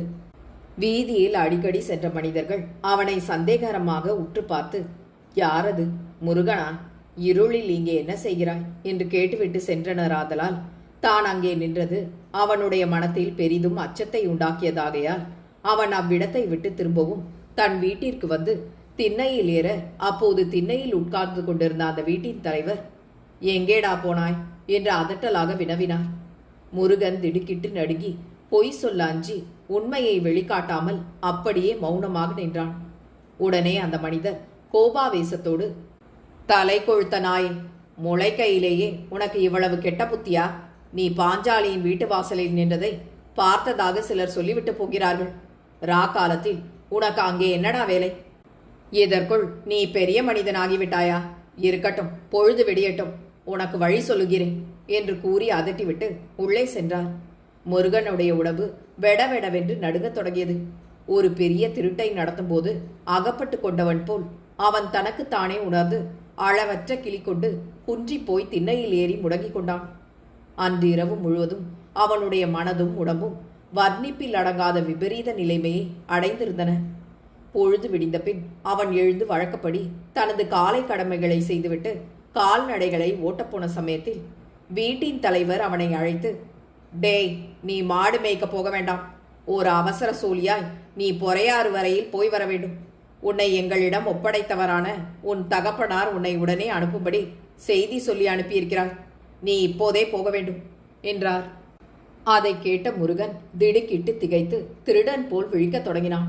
அதை கண்ட வீட்டின் தலைவர், நான் சொல்கிறேன், ஆந்தை போல் விழிக்கிறாய், போக போகிறாயா இல்லையா, என்ன சொல்கிறாய் என்றார். முருகன் சற்று தெளிவடைந்தவனாய் தான் அந்த நிலைமையில் தனது தந்தை இன்னார் என்பதை தெரிந்து கொண்டு வருவதே நலமானதென்று கருதி, நான் போக தடையில்லை, எனக்கு வழி தெரியாதே, நான் எப்படி போவேன் என்றான். வீட்டின் தலைவர், உன்னோடு ஒரு ஆளை அனுப்புகிறேன், அவன் உனக்கு வழிகாட்டிவிட்டு வருவான் என்றார். அப்படியானால் நான் போகிறேன் என்றான் முருகன். வீட்டின் தலைவர் வாய் ஒட்ட பெற்ற ஒரு உரையை அவனிடம் கொடுத்து, இதை கொண்டு போய் பொறையாற்றில் தரகு வியாபாரம் அண்ணாமலை என்பவரிடம் நேரில் கொடு. இதற்குள் முக்கியமான பழைய கடிதங்கள் இருக்கின்றன. இந்த உரையை வேறு யார் இடத்திலும் கொடுக்காதே என்று கூறியதன்றி அவனுக்கு வழிகாட்ட ஒரு கூலி ஆளையும் அவனுடன் அனுப்பி வைத்தார். முருகனுடைய மனம் அப்போதும் பாஞ்சாலி இடத்திலேயே சென்று லயித்து போயிருந்ததாகையால் அவன் தனது உயிரை அவளிடம் வைத்துவிட்டு வெற்றுடம்போடு நடைப்பிடம் போல் பனங்காட்டூரை விட்டு பிரயாணமானான். தன்னுடன் உயிருக்குயிராய் பழகி தனக்கு பேசும் தெய்வமாய் இருந்த பாஞ்சாலியை பார்க்காமலும் அவளுடன் பேசாமலும் அந்த ஊரை விட்டு செல்வது அவனை சித்திரவதை செய்வது போல் இருந்தது. ஆனாலும் தனது செயலற்ற நிலைமையை கருதி அவன் தனது விருப்பத்திற்கு மாறாக அந்த ஊரை விட்டு சென்றான்.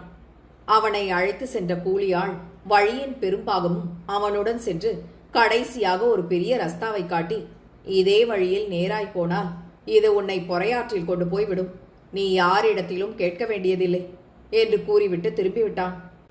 தனது தந்தையை காணப்போவதை பற்றி முருகனுடைய மனம் துடித்து கொண்டிருந்ததாகையால் பாஞ்சாலியை விட்டு பிரிந்ததனால் ஏற்பட்ட மனவேதனையை அவன் அவ்வளவாய் உணராமல் கூலி ஆள் காட்டிய வழியாக சென்று கொண்டிருந்தான்.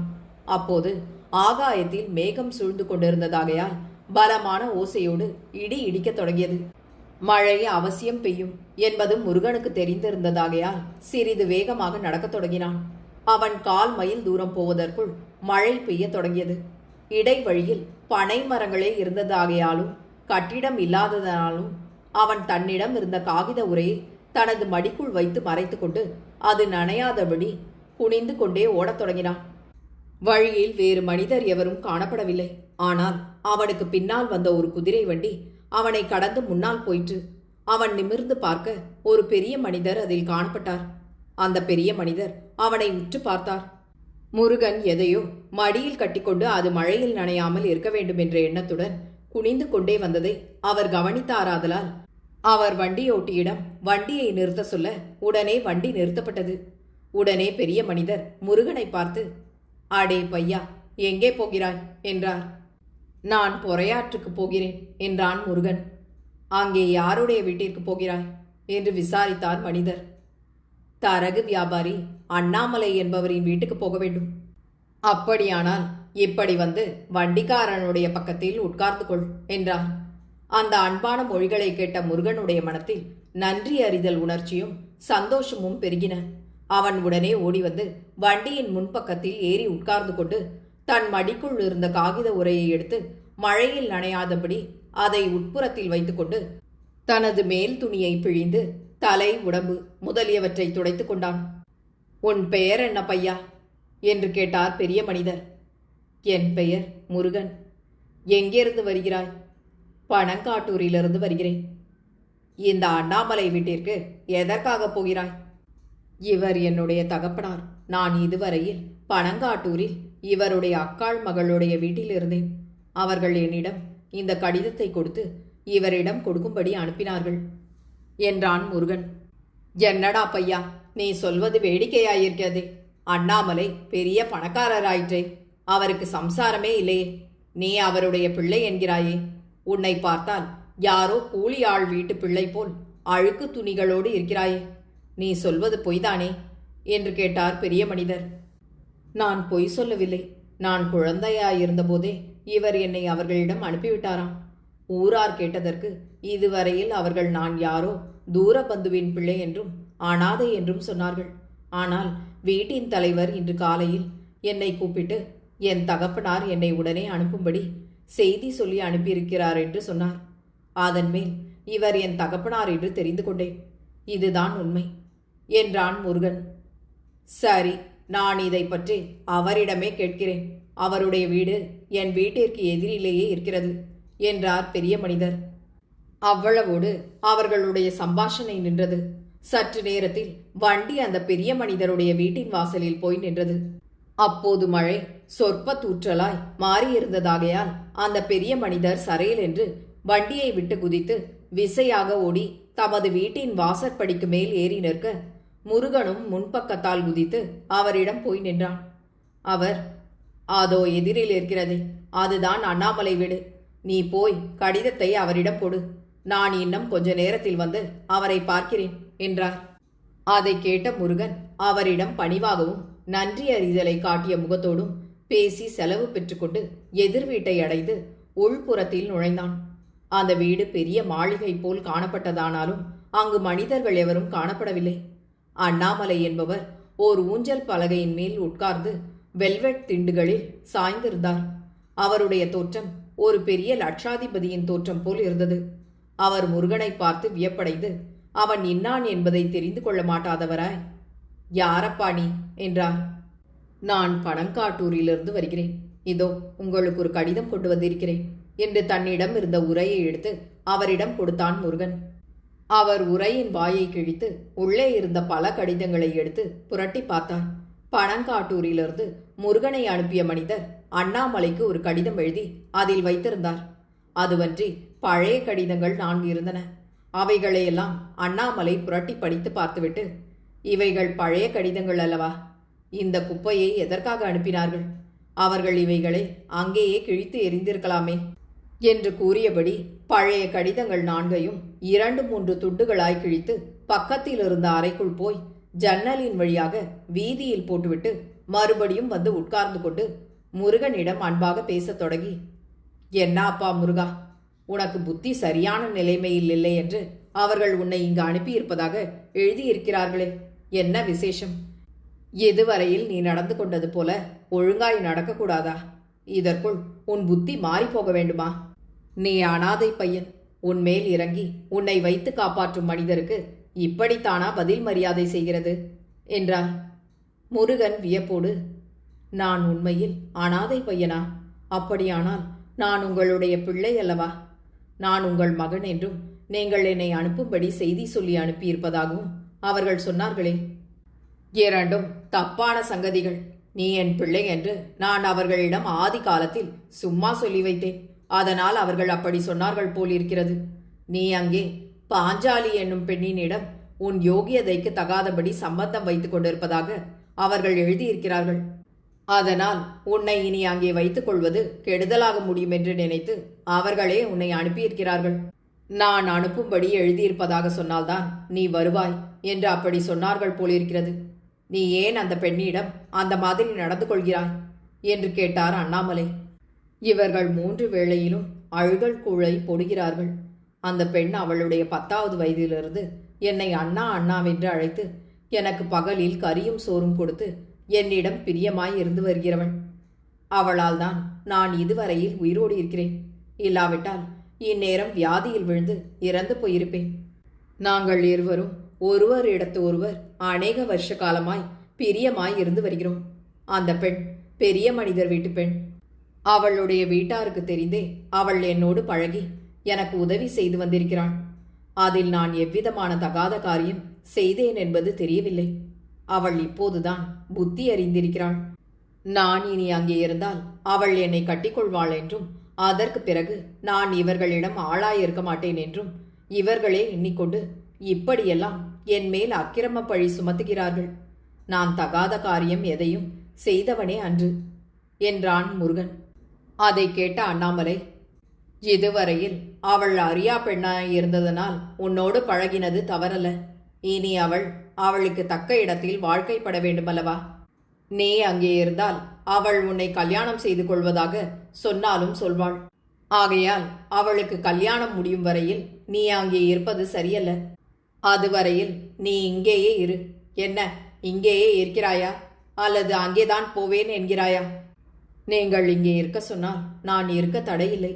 என்னுடைய தாய் தகப்பன் யார் என்பதை நீங்கள் இப்போதாவது எனக்கு சொல்லலாம் அல்லவா என்றான் முருகன். அது எனக்கே தெரியாது. சுமார் 15 வருஷ காலத்திற்கு முன் அப்போது என்னிடம் இருந்த வேலைக்காரி உன்னை கொண்டு வந்து ஒப்புவித்தாள். நீ எங்கேயோ ரஸ்தாவில் இருந்து அழுது கொண்டிருந்ததாக சொன்னாள். நான் இந்த ஊரார் எல்லோரிடத்திலும் கேட்டு பார்த்தேன். உன் பெற்றோர் என்று எவரும் வரவில்லை. இதுவே உன் வரலாறு. நீ அனாதை என்றால் இழப்பும் ஏற்படும். ஆகையால் யாராவது கேட்டால் என்னுடைய அக்காள் மகன் என்று சொல்லி வைக்கிறேன். நீயும் அப்படியே சொல். தெரிகிறதா? நீ கொஞ்ச காலத்திற்கு இங்கேயே இரு. உனக்கு இங்கே நல்ல சாப்பாடு கிடைக்கும் என்றார் அண்ணாமலை. முருகனுடைய மனத்தில் பாஞ்சாலியின் வடிவமும் அவளை பற்றிய ஆசா பாசங்களும் பூர்த்தியாய் நிறைந்திருந்தனவானாலும் தான் பனங்காட்டூரில் இருப்பதால் ஒரு கால் பாஞ்சாலிக்கு அபவாதம் ஏற்படும் ஆதலால் அது ஏற்படாமல் இருக்கும் பொருட்டு தான் சிறிது காலம் பொறையாற்றில் இருப்பதே நலமானதென்று கருதினானாதலால் அவன் அவருடன் இருக்க இணங்கினான். அவ்வாறு அண்ணாமலையும் முருகனும் சம்பாஷித்திருந்த காலத்தில் எதிர் வீட்டு பெரிய மனிதருடைய வண்டியை ஓட்டி கொண்டு வந்தவனான அவருடைய வேலைக்காரன் அண்ணாமலையினுடைய வீட்டின் திண்ணையில் வந்து உட்கார்ந்து கொண்டிருந்தான். பழைய கடிதங்களை அவர் கிழித்து உள் ஜன்னலின் வழியாக வெளியில் போட்டுவிட்டு போனதற்கு பிறகு அவன் அந்த ஜன்னல் அண்டை வந்து உட்புறத்தில் எட்டி பார்த்தபடி நின்றான். அவனை கண்ட அண்ணாமலை, என்னப்பா பொன்னம்பலம், என்ன அங்கே நின்று பார்க்கிறாய் என்றார். ஒன்றுமில்லை, சும்மா தான் நிற்கிறேன். உங்கள் பிள்ளை ஊரிலிருந்து வந்தா மாதிரி இருக்கிறதே. அண்ணாமலை வியப்போடு, யாரப்பா இதற்குள் அதை உனக்கு சொன்னது? இவர் மழையில் நனைந்து நடந்து வந்து கொண்டிருந்தார். வழியில் எஜமானர் இவரை வண்டியில் ஏற்றி கொண்டு வந்து இங்கே விட்டார்கள். அப்போது விசாரித்ததில் இவர் உங்களுடைய பிள்ளை என்று தெரிந்தது. அதற்கு அண்ணாமலை, இவன் என் அக்காளுடைய பிள்ளை. இவனை நான் ஸ்வீகாரம் எடுத்துக்கொள்ள உத்தேசித்திருக்கிறேன். அதனால் இப்போது முதலே இவனை அவர்கள் என் பிள்ளை என்று கருதுகிறார்கள். இவர் இனிமேல் இங்கே தான் இருப்பார் போலிருக்கிறது. இங்கேயும் இருப்பான், பனங்காட்டூரிலேயும் இருப்பான் என்றார் அண்ணாமலை. பொன்னம்பலம் புன்னகை செய்து, பெரிய இடத்து குழந்தைக்கு என்ன குறைவு? சரி, நான் வருகிறேன் என்று கூறியபடி அப்பால் போய்விட்டான். அதற்கு பிறகு சுமார் அரை நாழிகைக்கெல்லாம் அண்ணாமலை தமக்கும் முருகனுக்கும் ஹோட்டலிலிருந்து போஜனம் வரவழைக்க இருவருடைய சாப்பாடும் முடிந்தது. உடனே அண்ணாமலை தாம் ஒரு அவசர வேலையாய் வெளியில் போய் வர வேண்டும் என்று முருகனிடம் கூற, அவன் தான் அந்த ஊரை சுற்றி வேடிக்கை பார்த்துவிட்டு வருவதாக கூறி அவருடைய அனுமதியை பெற்றுக்கொண்டு வெளியில் சென்றான். சென்றவன் அந்த ஊரில் உள்ள உப்பரிகை கட்டிடங்கள், கோவில்கள், கடைகள் முதலியவைகளை பார்த்து வியப்பும் மகிழ்ச்சியும் அடைந்து வந்து கொண்டே இருக்க, இடையில் இருந்த ஒரு மிட்டாய் கடையை பார்த்து பிரமித்து அப்படியே நின்று விட்டான். பட்டிக்காட்டான் மிட்டாய் கடையை பார்த்தா மாதிரி என்னும் பழமொழிக்கு உதாரணமாய் அவன் அடுக்கடுக்காயும் கோபுரம் போலும் விதவிதமாய் பல நிறங்களில் அலங்காரமாய் வைக்கப்பட்டிருந்த சர்க்கரை மிட்டாய் தட்டுக்களையும், ரசகுண்டுகள், காகித தோரணங்கள் முதலிய அலங்காரங்களையும் பார்த்து வாயை பிளந்து கொண்டு கல் போல் சமைந்து நிற்க, அவனை பார்த்த கடைக்காரன் அவனை கிட்ட அழைத்து, "எந்த ஊர் அப்பா நீ? நாட்டுப்புறத்திலிருந்து இப்போதுதான் புதிதாக வந்தாயா?" என்றான். "ஆமையா, என்னுடைய குழந்தை பிராயத்திலிருந்து இதுவரையில் பனங்காட்டூரில் இருந்தவன். அங்கே இந்த மாதிரி சாமான்களை நான் இதுவரையில் பார்த்ததில்லை" என்றான் முருகன். "இவைகள் சர்க்கரையினால் செய்த பலகாரங்கள். கையில் காசிருந்தால் கொடுத்து வாங்கி தின்றுப்பார்" என்றான் கடைக்காரன். "என்னிடம் காசு இல்லை. என் மாமனிடம் கேட்டு காசு வாங்கி கொண்டு வாங்கி தின்று பார்க்கிறேன்" என்றான் முருகன். "உன் மாமன் யாரப்பா?" "தரகு வியாபாரம் செய்யும் அண்ணாமலை." "ஓகோ, அவரா? அவர் அந்த ஜடாமுனி பிடித்த வீட்டிற்கு எதிர்த்த வீட்டில் இருக்கிறார்." முருகன் வியப்போடு, "ஜடாமுனி பிடித்த வீட்டிற்கு எதிர்த்த வீடா? அது என்னவென்பது எனக்கு விளங்கவில்லையே." "உன் மாமன் வீட்டிற்கு எதிரில் ஒரு மெத்தை வீடு இருக்கிறது. அதில் கந்தசாமி என்று ஒரு பென்ஷன் உத்தியோகஸ்தர் இருக்கிறார். அவருடைய வீட்டில் ஜடாமுனி இருக்கிறது" என்றான் கடைக்காரன். முருகன் வியப்போடு, "குதிரை வண்டி கூட வைத்திருக்கிறாரே, அவர்தானே?" "ஆம், அவர்தான்." "அந்த வீட்டில் ஜடாமுனி இருந்தால் அவர் எப்படி அங்கே இருக்கிறார்?" என்று கேட்டான் முருகன். "அதுதான் ஆச்சரியமாயிருக்கிறது. இரவில் அந்த தெருவின் வழியாக யாரும் போகிறதே இல்லை. இரவு 11 மணிக்கு மேல் அந்த வீட்டின் வாசலில் அது காணப்படுகிறதாம். அதை அநேகர் பார்த்திருக்கிறார்களாம்." "ஓ, அப்படியா? சரி, இதை பற்றி என் மாமனிடம் விசாரித்து பார்க்கிறேன்" என்று கூறிவிட்டு அங்கிருந்து புறப்பட்டவன் வேறு பல வேடிக்கைகளையும் பார்த்து கொண்டு வீட்டிற்கு வந்து சேர்ந்தான். வீட்டின் வாசற்கதவு மூடி பூட்டப்பட்டிருந்ததாகையால் முருகன் வீட்டு திண்ணையில் உட்கார்ந்து கொண்டான். அப்போது எதிர் வீட்டின் வாசலில் நின்று கொண்டிருந்த பொன்னம்பலம் அங்கே வந்து சேர்ந்து, "என்ன தம்பி, ஊரெல்லாம் சுற்றி பார்த்துவிட்டு வந்தாயா?" என்றான். "ஆம்." "நீ இரவில் எதிர் வீட்டில்தான் படுக்கிறதோ?" என்று கேட்டான் முருகன். "ஆம்." "ஏன் கேட்கிறாய்?" "அந்த வீட்டில் ஜடாமுனி இருக்கிறதாக ஒரு மிட்டாய் கடைக்காரன் சொன்னான். அதை கேட்டது முதல் எனக்கு அச்சமாயிருக்கிறது" என்றான் முருகன். "ஓகோ, உனக்கும் இந்த சங்கதி இதற்குள் தெரிந்து போய்விட்டதா? நான் இந்த வீட்டிற்கு இப்போதுதான் வேலைக்கு வந்தேன். இங்கே ஜடாமுனி இருப்பதாய் சிலர் சொன்னார்கள். ஆனால் அது என் கண்ணில் படவில்லை. நான் வீட்டிற்குள் படுத்துக்கொள்கிறேன்" என்றான் பொன்னம்பலம். "ஓகோ, அப்படியா சங்கதி? நானும் இரவில் வீட்டிற்குள் அறைக்குள் படுத்துக்கொள்ள வேண்டும்" என்றான் முருகன்.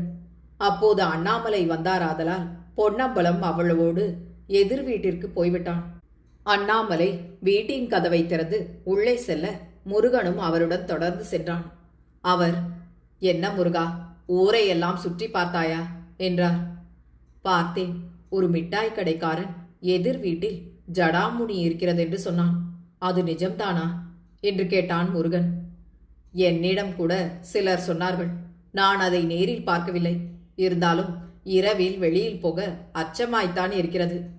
"அந்த வீட்டின் எசமானர் அதில் எப்படி இருக்கிறார்?" என்று கேட்டான் முருகன். "அதுதான் எனக்கும் விளங்கவில்லை. அந்த வீட்டை காலி செய்யும்படி நான் அவருக்கு பல தடவைகளில் சொன்னேன். அவர் அதை கவனிக்கவில்லை" என்றார் அண்ணாமலை. அவ்வளவோடு ஜடாமுனியை பற்றிய பிரஸ்தாபம் நின்றது. அவர்கள் வேறு விஷயங்களை பற்றி பேசிக் கொண்டிருக்க இரவு வேளை வந்தது. இருவரும் தங்கள் சாப்பாட்டை முடித்துக் கொண்டனர். முருகனுக்கு தனது புதிய நிலைமை தேவேந்திர போகம் போல் தோன்றியது. ஆடு மாடுகளை மேய்க்கும் உபத்திரமும், வீட்டாரின் வசை மொழிகள், அழுகல் கூழை உண்ணும் வேதனை முதலியவை இல்லாமல் குழம்பு, ரசம், கறி வகைகள், அரிசி சோறு முதலியவற்றோடு கூடிய போஜனத்தை உண்டு கவலையற்று இருந்தது அவனுடைய மனத்தில் அளவற்ற உல்லாசத்தை உண்டாக்கியது. அன்றிரவு அவன் வீட்டின் அடிபாகத்தில் இருந்த அறைக்குள் படுத்துக்கொண்டான். அண்ணாமலை மேன் மாடத்தில் படுத்துக்கொண்டார். முருகன் ஜடாமுனியை பற்றி எண்ணமிட்டபடியே படுத்திருந்தானாதலால் அவனுக்கு வெகு நேரம் வரையில் தூக்கம் பிடிக்காமலே இருந்தது. அவன் படுத்திருந்த அறையில் வீதியின் பக்கமாய் ஒரு ஜன்னல் இருந்ததென்று நாம் முன்னரே குறிப்பிட்டோம். அவன் அதன் வழியாக அச்சத்தோடு வெளியில் அடிக்கடி பார்ப்பதும் உடனே கண்களை மூடிக்கொண்டு தூங்க முயற்சிப்பதுமாய் செய்து கொண்டிருக்க நடு இரவு நேரமாயிற்று. அப்போது வீதியில் குபீர் என்று பச்சை மத்தாப்பை கொளுத்துவது போல் ஒரு பிரகாசம் தோன்றி அந்த ஜன்னலின் வழியாக அவன் இருந்த இடம் வரையில் வீசியது. அவன் திடுக்கிட்டு மெல்ல எழுந்து ஜன்னல் அண்டை வந்து கதவின் மறைவில் நின்றபடி கவனித்தான். கவனிக்கவே அங்கு தோன்றிய ஒரு பயங்கர காட்சி அவனுடைய திருஷ்டியில் பட்டது. அவனுடைய உடம்பு கிடுகிடுவென்று ஆடியது. ரோமம் சிலிர்த்து உயர்ந்து நின்றது. சகிக்க ஒண்ணாத பெருந்திகில் அவனுடைய மனத்தில் பொங்கியது. அந்த பச்சை வெளிச்சத்தின் நடுவில் காணப்பட்ட வடிவத்தின் பின்புறம் முழுவதும் ஜடைகளும் முன்புறத்தில் நீண்ட தாடியுமாய் நிறைந்திருந்தன. முகத்தில் காணப்பட்ட 2 கண்களும் 2 நெருப்பு தணல்கள் போல் மின்னின. அது எதிர் வீட்டு கந்தசாமி வீட்டிற்குள்ளிருந்து வந்தது போல தோன்றியது. அவ்வாறு காணப்பட்ட பச்சை நிறமான ஜோதியும் அதற்குள் தோன்றிய பயங்கர வடிவமும் அடுத்த நிமிஷம் மறைந்து போய்விட்டன. முருகன் தனது கிளியை தாங்க மாட்டாமல் ஐயோவென்று அலறிக்கொண்டு மூர்ச்சித்து ஜன்னலுக்கு பக்கத்திலேயே கீழே விழுந்து அப்படியே நீண்டுவிட்டான். வடுவூர் கே. துரைசாமி ஐயங்காரின் இந்த நாவலை உங்களுக்காக வாசித்தது நிமா மனோ. கேட்டு மகிழ்ந்து விரும்பி பகிர்ந்து பதிவு செய்யவும். நன்றி.